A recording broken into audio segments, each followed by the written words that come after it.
Hello there, I'm Anthony Bodanovich, and you are listening to Neurodiversity in Businesses podcast. Today with me is Dan Harris, the CEO. Hi, Dan. Hello. Hi, Anthony. Hi. So exciting times ahead, aren't there, with the launch? Really exciting. And as you know, Anthony, and the team know, we've been really blown away with the enthusiasm that the corporate sector has shown to this powerful initiative. Okay, and just thinking about it, I guess we've got representation in almost every sector now, haven't we? Yes, that's right. We were trying to launch with perhaps 10 members. We thought that would be a good kind of base to start from. But actually, we've been blown away, and we have over 70 members now. And they range from financial services, public sector, telecommunications and tech, even into retail and transport. Okay, I've also been holding part of these conversations with the new members, new joiners and stuff. But what would you say is the biggest expectation that these companies have on your side? I think the biggest expectation is that they are desperate and dying out for change. The organisations are trying desperately to make sure that neurodiversity does not sit in the too hard to deal with bucket anymore. And they've also identified that there's been a gap in our ecosystem, which is we've never historically had an industry group or a body solely focused on neurodiversity in the corporate sector. And what would be the biggest challenges? I mean, because each company has, so if we take into various sectors, are there any more advanced players in the game? Are there some companies which are joining because they want to learn how to adapt? Yeah, that's a really good question. And I think we've seen a real broad spectrum of organisations. So we've seen organisations who don't have, for example, an employee resource group, don't have a neurodiversity at work programme, but they are really keen to work on the fundamentals around awareness and understanding of neurodiversity prior to necessarily thinking, where do we go from here? And that also then ranges, Anthony, as you'll know from some of the meetings that you've been involved in, big global organisations who have done really good things over the last few years, but are now thinking, actually, how do we move towards systemic inclusion and making sure neurodiversity is dealt with as business as usual rather than as a separate programme? Okay, and tell me something like on the front of SMEs, are there SMEs wanting to apply to neurodiversity in business? And what's their general response, if there is any? Yeah, I think that's important because, as we know, countries' drivers for economic success and growth in the future aren't necessarily with the big global corporates. The beating heart of economies tend to be medium and small size enterprises, don't they? So these organisations have a different set of challenges and priorities. And one of the earliest things that they want to do is understanding the nature and extent of how they can support existing neurodivergent employees rather than necessarily working on how they should bring more into the workforce.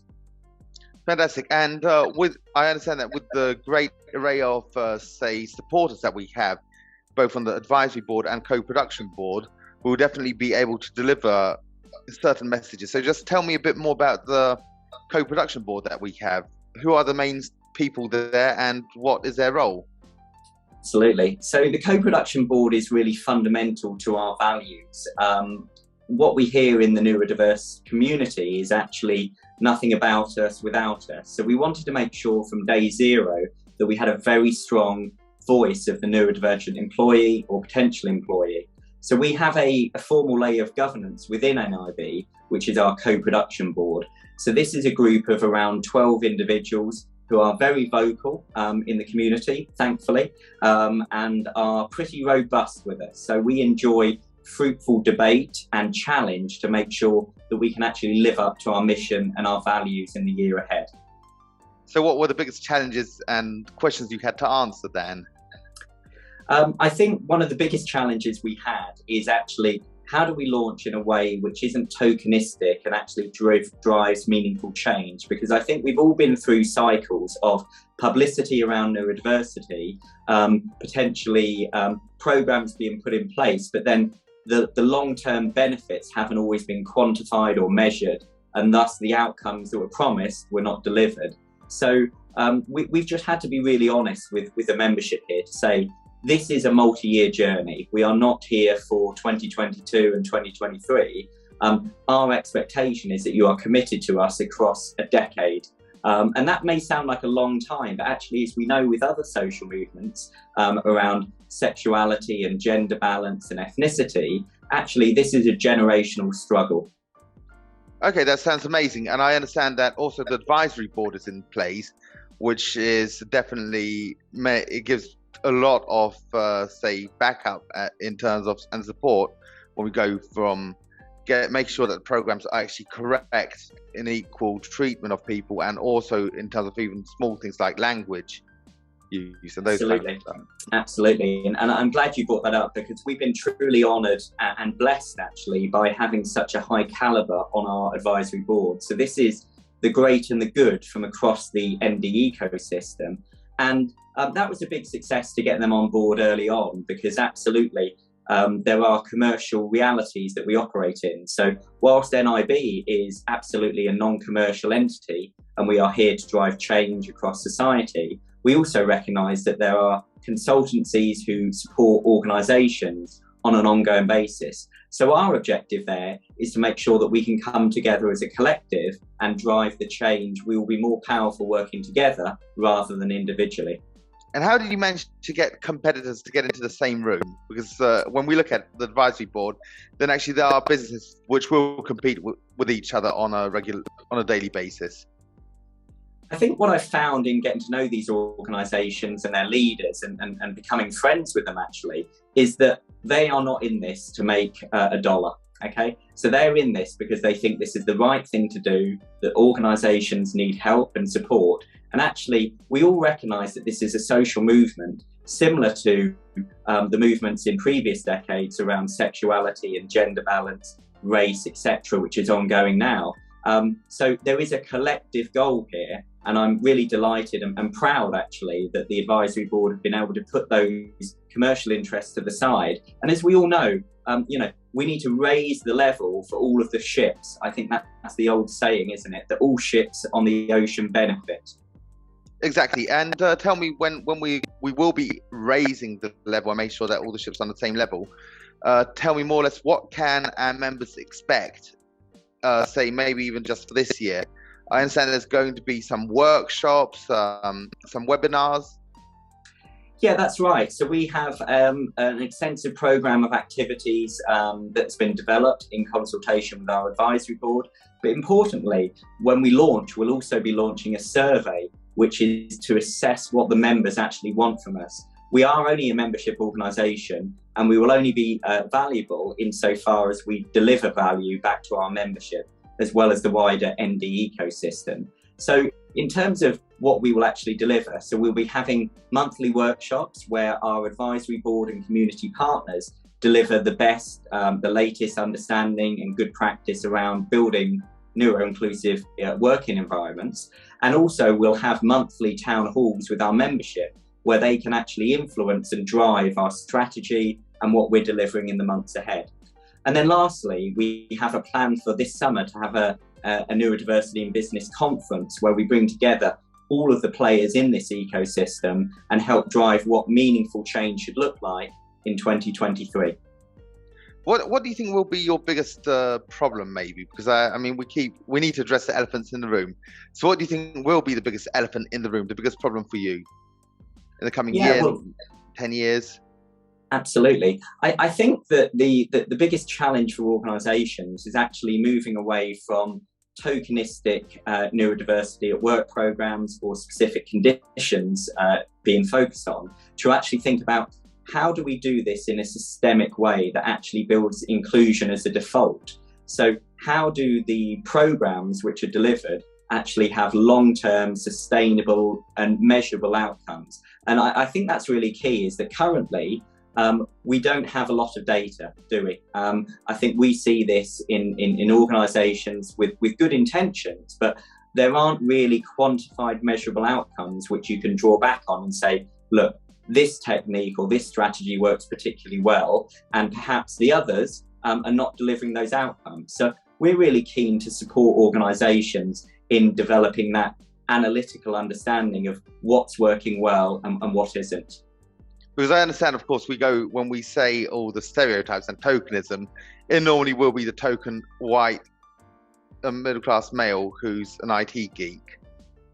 Yeah, exactly. And that's what we're fighting against, really. We're fighting against that kind of very old-fashioned view. And the reality is, as it can be seen by the voices on our co-production board and our advisory board, that there's a fantastic intersectionality around neurodiversity, which I don't think exists in other areas. So, we need to understand the impact of socioeconomic pressures. We need to understand the impact of underdiagnosis in females. We need to understand the impact of sexuality on diagnosis rates and then support. So there's so many different strands around this that we're really pleased that people on our advisory board and our co-production board who represent those communities can actually keep us honest to that vision. Yes, I guess that's actually a very, very important point that you've actually made around the fact that we don't want to go into certain, we can say we've seen many controversial campaigns around, say, autism awareness or ADHD, which they could have had honest intentions, but they weren't always successful in actually the proper representation. And I've actually had meltdowns on my own around these kind of campaigns. Yeah. And tell me, Dan, just, when we're going to slowly reach the end, but I'm more curious because we all know how you've done a great job at getting neurodiversity in business going, and you're pushing it, driving it forward. But I know that it's also your personal motivation also in this to create a better world. Yes, aside from kind of my role in leading my company, our neurodiversity program for the last few years and trying to change what we do around building a neuro-inclusive work environment, I've got a personal driver here, which is my little boy, Joshy. We call him the Joshy man. He's 8 years old, severely autistic, non-verbal, and I'm projecting forward to the kind of society that I want him to grow up in and hopefully find employment. And the reality is that as you've correctly alluded to earlier, Anthony, this isn't about top slicing on the neurodiversity spectrum and actually just focusing on, as you've alluded to, white middle class techie male. Actually, we need to be thinking about the broad spectrum of employment, whether that's in the public sector, whether that's manual type activities. And I think that what we will do in the first couple of years with neurodiversity in business is actually show UK society and global society that the art of the possible is there, and this is what you can do and you should do, and that will have a great trickle-down effect to other organisations which we will be actively promoting. It also gives a lot of experience that you can bring in and show to the companies that the array of skills that neurodivergent individuals have isn't just in the tech finding patterns and stuff. It can be in many other, even creative ways that people can't imagine. Yeah, absolutely. And there's some great groups that we're associated with in neurodiversity business who are kind of focused on the creative industry and other areas that actually have already demonstrably shown that the skills of the future, that the workforce that are coming into the employment right now are not those straight line thinking skills, because as we know and fear, a lot of our jobs will be replaced by robots at some point over the next 10 or 20 years. It's those creative, analytical skills. It's the ones that allow you to think slightly outside the box. Those are the ones that are going to drive true economic power and growth in the future. And I think corporate PLC has woken up to that fact, which is why, as you know, Anthony, we've had such a large number of members join us. Yeah, that sounds fantastic. So Neurodiversity in Business launches officially in March 2022. But at the same time, there's a lot of things coming up. So watch this space for information about webinars, about workshops, town halls, because of course we'll be keeping you posted. And Dan, many thanks for coming and talking to me. And I hope that it's not the first and last time that we're talking about the updates on what's going on in neurodiversity in business. So let's turn it into a regular feature. I look forward to that, Anthony, and thank you for this really informative chat. I've enjoyed this and look forward to our next one. Okay, thanks very much. You were listening to Neurodiversity in Businesses podcast.